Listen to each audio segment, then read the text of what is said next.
Welcome to Legacy Magazine Presents Black Health, a weekly talk show discussing medical issues afflicting and impacting the Black community. Now introducing our host, Dr. Michelle Kerwin-Blythewood.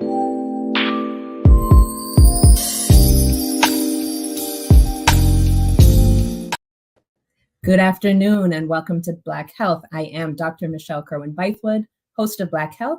I'm a board-certified pediatrician and the chief medical officer at the Pediatric and Family Health and Wellness Center in Miami Gardens. Before we get started, I'd like to say a word of thanks to our sponsors. Black Health is brought to you by FAMU Medical Marijuana Education and Research Institute. Get credible information and engage in a safe space to learn and talk about cannabis. Educate, learn, and talk about cannabis in Florida.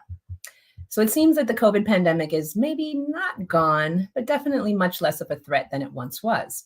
We may have survived the virus itself, but are there some lasting effects? Today, we have Ron Gay joining us on Black Health to discuss some of these post-COVID concerns, specifically regarding our mental health after COVID. Ron, welcome to Black Health. Hi, Dr. Curran. Thank you so much for having me. Absolutely. It's a pleasure to have you. I'd like to take a second and introduce you to our audience. So Ronbardo Gay is a licensed mental health counselor and chief behavioral health officer at a federally qualified health center in Miami Gardens that I am very familiar with. We are actually at the same health center, Center for Family and Child Enrichment in Miami Gardens. Since graduating from North Carolina Central University with a degree in criminal justice, Mr. Gay has devoted himself to serving as a voice for the mentally ill, particularly in the under and unserved areas of North Carolina and Miami, Florida, where he currently resides. He holds a master's degree in mental health counseling from Nova Southeastern University. He advocates rejecting the negative images associated with mental illness and mental health treatment while providing support and acceptance. Again, Ron, welcome to Black Health. Thank you so much. Ron, tell us what made you get into this field? What enticed you to go into the field of mental health counseling? Well, like mentioned, I'm originally from North Carolina. When I started off, I was actually working at a juvenile institution, like in Butner, North Carolina. Many people know where that is. And I was working with juveniles, and this was when the juveniles was actually just pretty much just being locked up for like 6 months to a year, just depending on what their charges were. So for me, I was considered a counselor, but I really wasn't a counselor. I was more of a guard type correctional officer. And all we was pretty much doing was beating up the kids every day. So it kind of got to the point was like, listen, I could relate to a lot of the kids dealing with gang activity and all this different type of stuff, neighborhood beefs. And I knew I wanted to get them before they got into that system. So, I knew I needed something to kind of switch it around. So that's how I got into more of the counseling, more into mental health and behavioral health. I just being in that facility just wasn't helping out at all. Yeah, beating up kids is not something the pediatrician wants to hear. I don't know if you know this about me, Ron, but I actually went to medical school to become a child and adolescent psychiatrist. Oh, wow. That's why I went to school. And it turned out that I think what I would have preferred would have been child and adolescent psychology. Psychiatry didn't sit well with me once I got there. And so that is how I veered into pediatrics. I always knew I wanted to work with kids. So anyhow, let's jump into it. Mental health after COVID. So what mental health diagnosis have you seen the greatest increase in since the pandemic started? Well, mostly we see a lot of depression and we see a lot of anxiety. That's been the biggest thing from children to adults. That's the biggest. That's the most common diagnosis that we see often. Okay, and there's definitely an increase since 2020, 2021, since the pandemic. A major increase in both of them because there's so much uncertainty. So they're still dealing with it now because the pandemic is still here, not as prevalent as it was during that time, but it's still prevalent. Yeah, I know as a pediatrician, I'm definitely seeing a lot more children with anxiety and depression symptoms. And, we work in the same health center. So one of the great things about having behavioral health in the health center is that we can refer to you. And what I've noticed even recently is an uptick in patients who are having suicidal ideation. And we're having to have the therapist come over on a regular basis and talk in the clinic to our patients. So I've definitely seen that increase as well. So what are some of the signs and symptoms of depression and anxiety? I mean, it could be, just a loss of interest, a loss of appetite, or they could be eating more. They could isolate themselves. When just dealing with depression, they just, really don't they really don't want to do anything. They don't want to associate with their friends. They don't want to go out. They don't want to go home. They don't want to go outside. They just lock themselves in a room and just maybe watch TV, search social media. Some of them, when it's dealing with anxiety, they always nervous. Just don't know what's going to happen. They sweat a lot when they're around people. They tremble. Their heart palpitations. So it could be all of the above. When you start seeing those things, that's when they're kind of dealing with the depression. They're dealing with the anxiety. It's all of the above. Are you still seeing a lot of anxiety for people who are actually still fearing COVID itself? Or is this just generalized anxiety post-COVID from the stress of the long-term stress of it? It's both. It's definitely both. And you see it a lot in the children as well too. So it's definitely both. You see it because they lost people during COVID. We lost a lot of people, and you don't realize how important it is and how tragic it was until it actually hits your home. You just hear about it a lot, but until it hits your home, that's when you know how serious it was. Yeah. So what is the mental health impact on children? I mean, I know it's been great because some children lost both of their parents. There are many kids that were orphaned during the pandemic. And I tell a lot of people, what people don't realize, it affected children in a major way because school was shut down, and school is a safe place. That's a safe place for many kids. That's where the kids go and eat. That's where they go and see their friends. You got many kids that, school is the only place where they're going to get a meal. You have certain kids that, they may see their friends, and their friends may not eat that snack or may not eat that apple or whatever. And they may say, oh, give it to me. I'll take it. And what they end up doing, they put it in their book bag because they have siblings at home. And they take that home because that's what they eat. So school is a safe place. And during that time of the pandemic, that was taken away from them. And you really don't know what goes on in these homes. You may have a particular kid that was getting sexually abused every day by an aunt or uncle or just somebody else that lived in the home with them. And so they was looking at this person every day, and they was in the house with them all day. And say their parents had to go to work, and they was there with their perpetrator all day. And so you had a lot of kids that was dealing with suicidal ideation and just dealing with the whole fact that they had to deal with this while school was out, because they had nowhere to go. It seems like domestic violence also increased in homes during COVID as well. So I'm sure children were home having to witness and deal even more with that as well. And a lot of them felt they kind of took the blame for that. So we dealt with a lot of children that basically, they would have conversations. Well, they're here, mommy and daddy fussing or arguing, and they may think, okay, they're arguing about this. They're arguing about, we don't have the money to pay for this. We don't have food in the house. We don't have this. So they start to think, well, what if I wasn't here? If I wasn't here, we wouldn't have that extra mouth to feed. If I wasn't here, they wouldn't be arguing. So you had kids that probably run away. You have kids that will commit suicide. So if you're not in this field, if you say you in construction or you in this, certain things like that, you don't think about.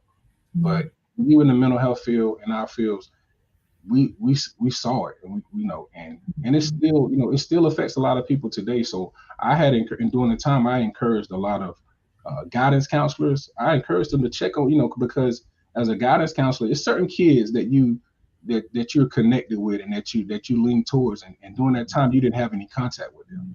So I had encouraged people that that I knew that was guidance counselors to reach out to those families just to make sure that kid is okay, because by them not being in school, you don't see them every day. They can't stop by your office and say, hey, Mr. So-and-so, hey, Miss So-and-so, I just want to say hey, or you can't walk by the classroom and see if they're okay, because you really don't know what's going on with them.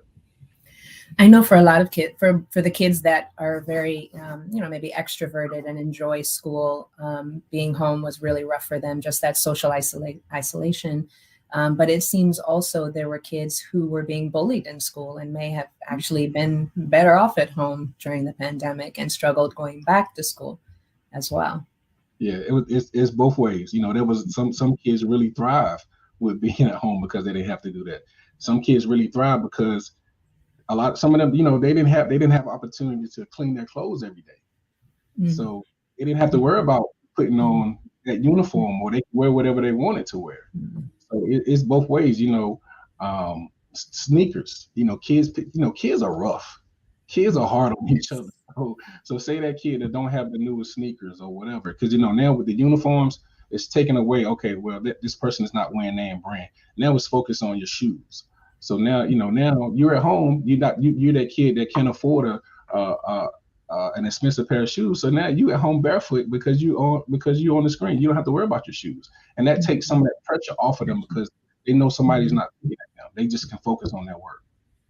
Yeah, we had a comment from one of the viewers, David Hackney, saying in education there is an uptick in anxiety among children. So I definitely, I have seen that, and I know you've seen that. So how do parents identify that their child is struggling with anxiety or struggling with depression? You have to talk to your children. A lot of times, we just, the hustle and bustle of life. You work, you pick up your kids, you go home, you cook, they do homework, you go to sleep, you do it all over again. You have to take some time out to have a conversation with your children to see what's going on with them.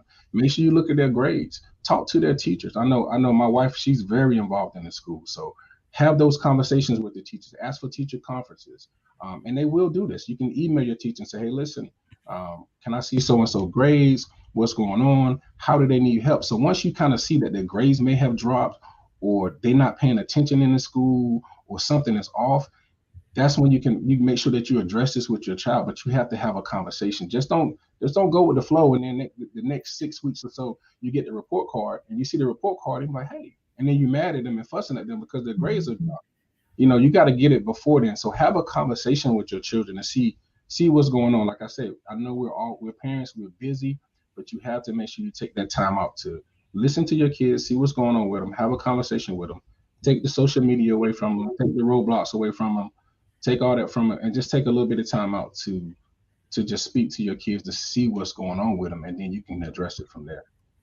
Yeah, I think that's so important. And I'd really try to encourage parents in the clinic to have that open line of communication with their children from early on. It really has to start from very young. And they also have to feel safe that they can tell you something and that you're not going to react negatively. You're not going to yell. They're not going to be spanked. There has to be some degree of, acceptance of that your children are going to make mistakes or do things wrong or, just mess up. And I know a lot of kids, once that first spanking or beating comes, they're like, never again will I admit to, X, Y, Z. So it seems everyone's stress level, Ron, has increased, not just because of COVID, but because of all the turmoil in this country and around the world. At what point does someone say to themselves, I have moved beyond routine stress? I have to now seek professional help. Now, once you recognize that, now is the time for you to seek that professional help. So once you recognize that, hey, listen, it's past stress, it's beyond that, you recognize it, you realize that you need someone to talk to, now it's time for you to seek professional help. Okay. And so a person is having stress. I guess post-COVID, we're stressed out, and we've maintained a certain level of stress. I feel like, I live at a certain level of stress because of my profession, and everything going on around the world. How do you encourage people to move from that? This is just routine stress. Now you need to seek help. How does one transition to that? Or how does one, if I'm questioning, maybe I should get mental health. Is that where I say, mental health help? Is that where I say, yes, I should? But at what point, what level of stress or what sort of symptoms might I be having where I should say, enough is enough. And now I need to really do this. When you're always thinking about it, when it's disturbing your peace, when you're constantly thinking about it, you're constantly having, and those feelings that we talked about, having anxiety about it, being nervous about certain things, that's when you should start. That's when you really should start to look into it. And how you actually look into that is, there's so many different platforms out here today that you can find there. I mean, so many different commercials that pop up. I mean, there's so many different things. But if you have your job, go to your HR department. Go to your HR department and let them know the situation. Like, listen, I would love to see a therapist, and they have employee assistance programs. So your EAP, and they will link you to those services, to a therapist, and your job will pay for it. Your job will pay for a certain amount of sessions, so you don't have to worry about the money. And that's a lot of people worry about.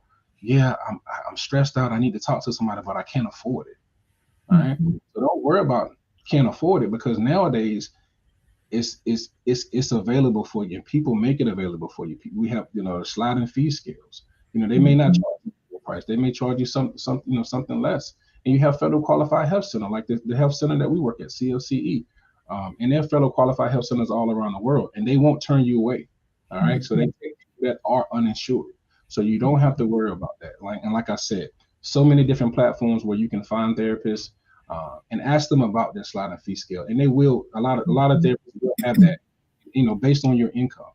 So don't worry about the price of it. You just have to be able to, speak to that therapist and see what they're willing to help you with, and a lot of them will help you. Yeah, and that sliding fee is very important for uninsured patients. I know it's based on, like you said, household income, and I think also household size. I know in the clinic for medical care, we slide down to $25 is the lowest, and for dental is $40. What is it for behavioral health? I think it's $3. Yeah, that's what I thought. I think $3. It's like $3. So you can go out there and you can go buy this and buy that and pay your cell phone bill. I encourage you to make sure that you get some type of mental health services for $3. So what recommendations do you have for people experiencing mental health issues related to COVID or post-COVID? And what type of coping mechanisms do you recommend? And what does treatment look like? Well, and just like I stated earlier, don't worry about the price of it. Just make sure that you reach out to a therapist to try to find out what you need, and understand that the therapy, that's a safe space. You don't have to worry about anybody telling your business or anything like that. That's confidentiality. Yeah. All right. And you should when you find it, you interview this therapist, because all therapists are not for everyone. You interview that person and see if y'all are a good match, because it's going to be paid for. Maybe you're not paying for it fully, you're paying a portion of it, but this is your money. So you're paying for that person. So you're interviewing that person. So you want to make sure that you find a therapist that fits you, that y'all gel together, because if it doesn't work, what are you going to get out of it? You're not going to feel empowered. You should feel empowered. And you should feel some type of confidence and feel like you have accomplished something when you do reach out to that therapist, or you do start to have your sessions. Yeah. So I'm going to turn this on you for a second, and the mental health therapists out there.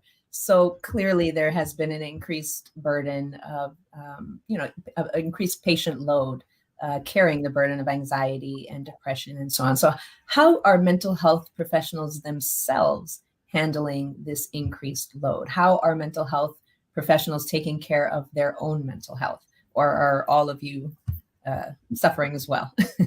No, I mean, some of us are definitely suffering. But however, I'll tell all of my staff, and they'll tell you as well. You got to take care of yourself before you can take care of anybody else. I always encourage them that, and that's we take on a lot, we see a lot. Yes. My goal is, and my wife, she knows that too. I try not to take that stuff home, because Dr. Kerwin and I, with our facility, we have a big child welfare side. So when you're dealing with child welfare, you see kids being removed from the home. You see so many different things when it comes to child welfare and kids being removed, or parents being on drugs or whatever. So I try to make sure that I don't take that home, because when I get home, my girls don't care nothing about that. All they care about is daddy's home. My wife, she doesn't care anything about. She does care because she cares about how I feel and what I went through. But we just try to make sure that we leave that at work and try to find something that brings us peace. That's the thing. What brings you? You got the as a professional that deals with this all the time. What brings you peace? What makes you happy? That's what you need to do. How can you relax? How can you, at the end of the day, when you have dealt with all these clients and dealt with the staff and everything, how do you relax and go? So, and also, we have therapists ourselves. All right, Mhm. just because we're in the field doesn't mean that we don't get the services. We get the services as well too. So we have to make sure that we are able to unload all this stuff and speak to a therapist. And a lot of us pray and meditate. Well, me, I'm speaking for me. I know I pray and meditate because without that, there's no way I can do this every day. No way. Oh, yeah, I feel your pain there. We see a lot of the foster children in the clinic, and to hear those stories over and over again of abuse, and it is rough. It is Yes. definitely rough, and I've been concerned about many of the practitioners, the doctors and nurse practitioners coming through, and seeing all of that, because it's, after the first few months they're like, Dr. Kerwin, how do you deal with this? This is a lot. And it definitely takes time and probably a good therapist. Yes.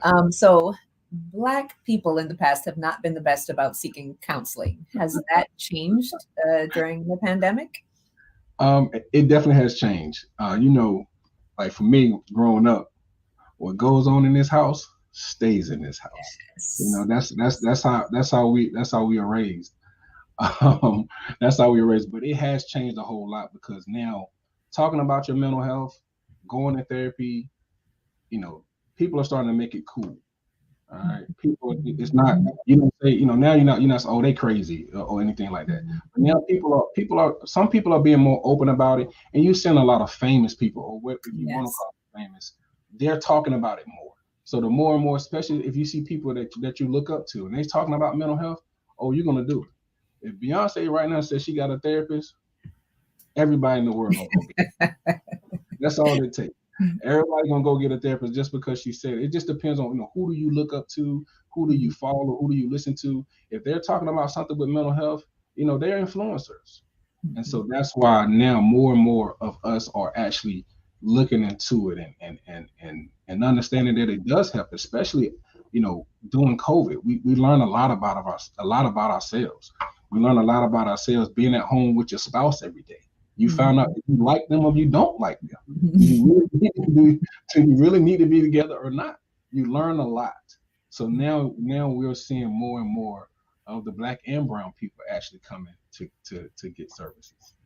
So the younger generation seem to be far more open about counseling and mental health therapy. So are you seeing an increase in this age group? It Yeah, seems yeah, like they all have therapists. They're they all do. in self-care.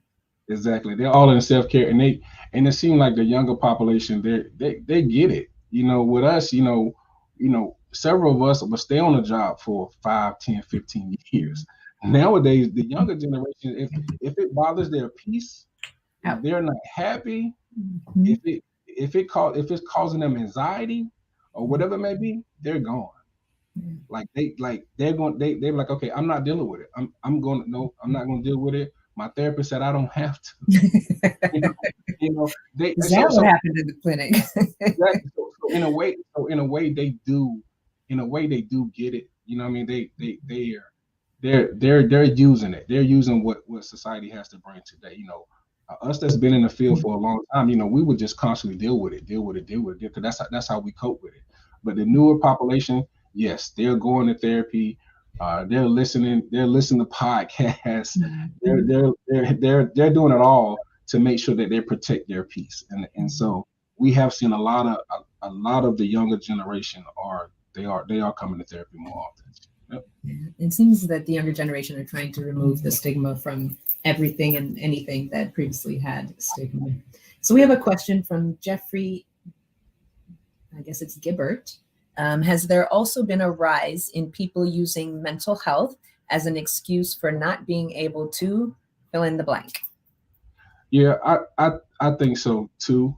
But that's subjective because you don't know. When you look at the sports athletes, and that's a great question. When you look at the athletes, your favorite athlete, you paid all this money for. Say you saved up to go see your favorite team, and say it's in LA. or whatever, and you like, oh man, I'm going to LA, I'm going to see the Lakers, I'm going to see the Clippers, but that particular player is not playing that night because they're dealing with something. And you like, how they dealing? How they got a mental health problem? They got all this money, they doing this, they doing that. So a lot of people would think that they're making up excuses, and now you mad because you spent all this money to travel to see your favorite player. But you have to understand they're human just like you. Every day ain't their best. Although they're in the spotlight, although they're making a lot of money, they have a lot of pressure on themselves too. So you can't be upset with them. You can't say this. The same with the tennis. I forgot her name, the young tennis athlete, and she was dealing with something. She was going. A lot of people was upset about it, saying it was an excuse. It's not an excuse. You have to protect your peace. That's what I'm all about. And if it bothers your peace, by all means, do what you have to do to make sure you take care of yourself so you can take care of others. Yeah, I think for older generations, it might seem like, especially the younger generations, are using whatever as an excuse. But I think they're overall just trying to be really protected, so of their their sanity. Whereas older generations, we're going to kind of troop through and get into it, and I'll cry when I get home. Exactly. I think they're like, no, I need to go home and cry right now. I need to get this out. I need to check in with my therapist. So I'll see you tomorrow. Yep, they're built totally different, but and that's okay, and that is, and we can learn a lot from that younger generation. Yes, absolutely. Younger generation can learn a lot from the older generation.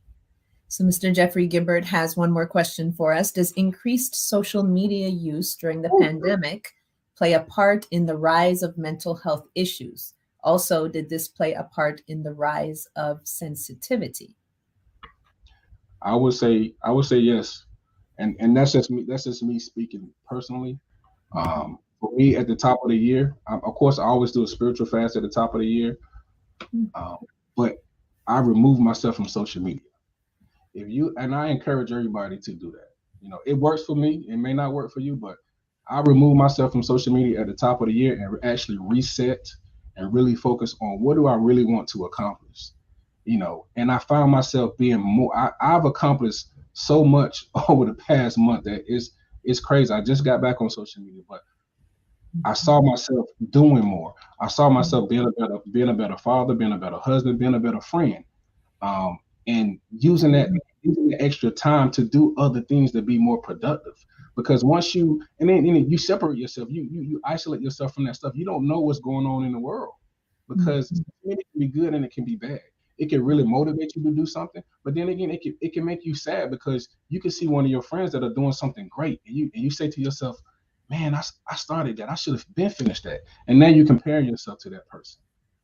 So I really encourage her, remove yourself from social media for a while. See how much more freedom you have. See how much more time you have to do other stuff that's more productive for yourself. Focus on you. Stop worrying about what everybody else is doing. Stop worrying about what the world is doing. Stop looking at all these TikToks all the time and just focus on you. And you can see how productive you could be. You can see how you could be a better version of yourself.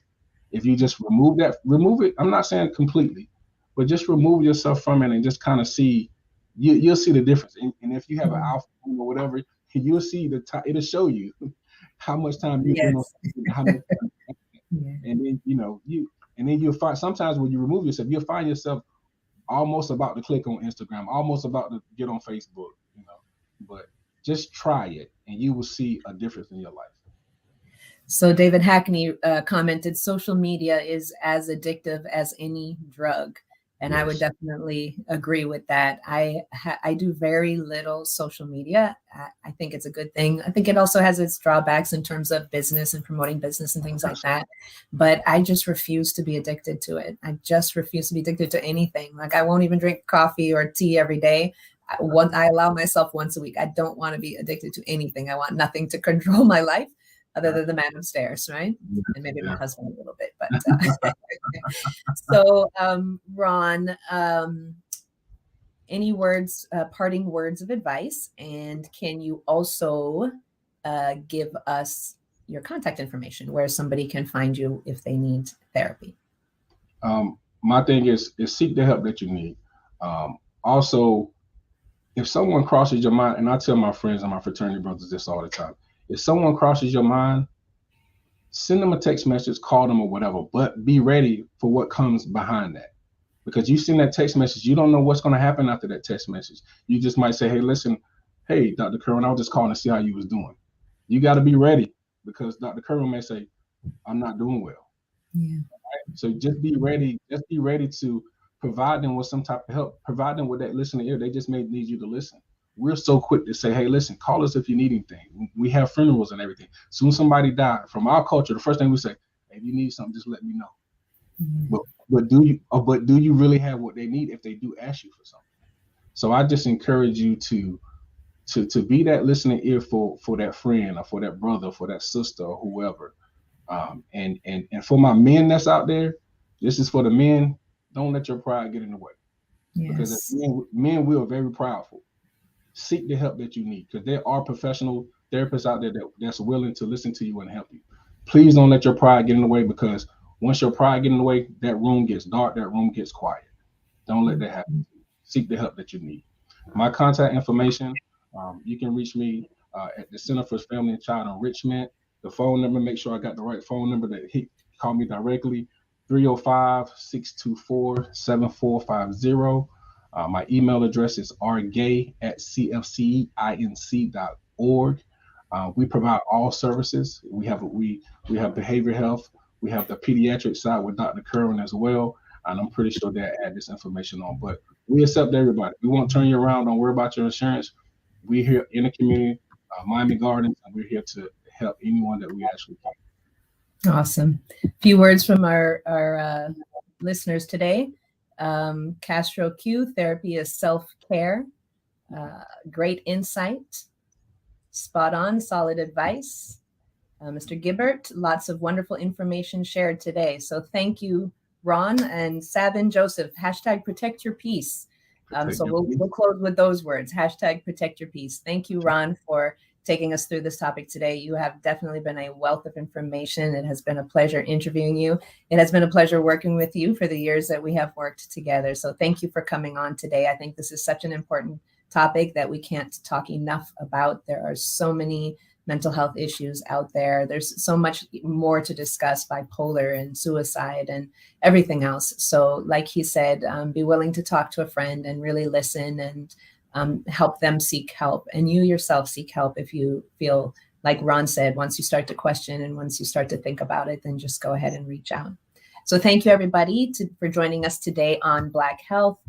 Before we head out, I would like to give one more word of thanks to our sponsors. Black Health is brought to you by FAMU Medical Marijuana Education and Research Institute. Get credible information and engage in a safe space to learn and talk about cannabis. Educate, learn, and talk about cannabis in Florida. Thank you, everybody, for joining us. Have a great week, and we will see you next time on Black Health.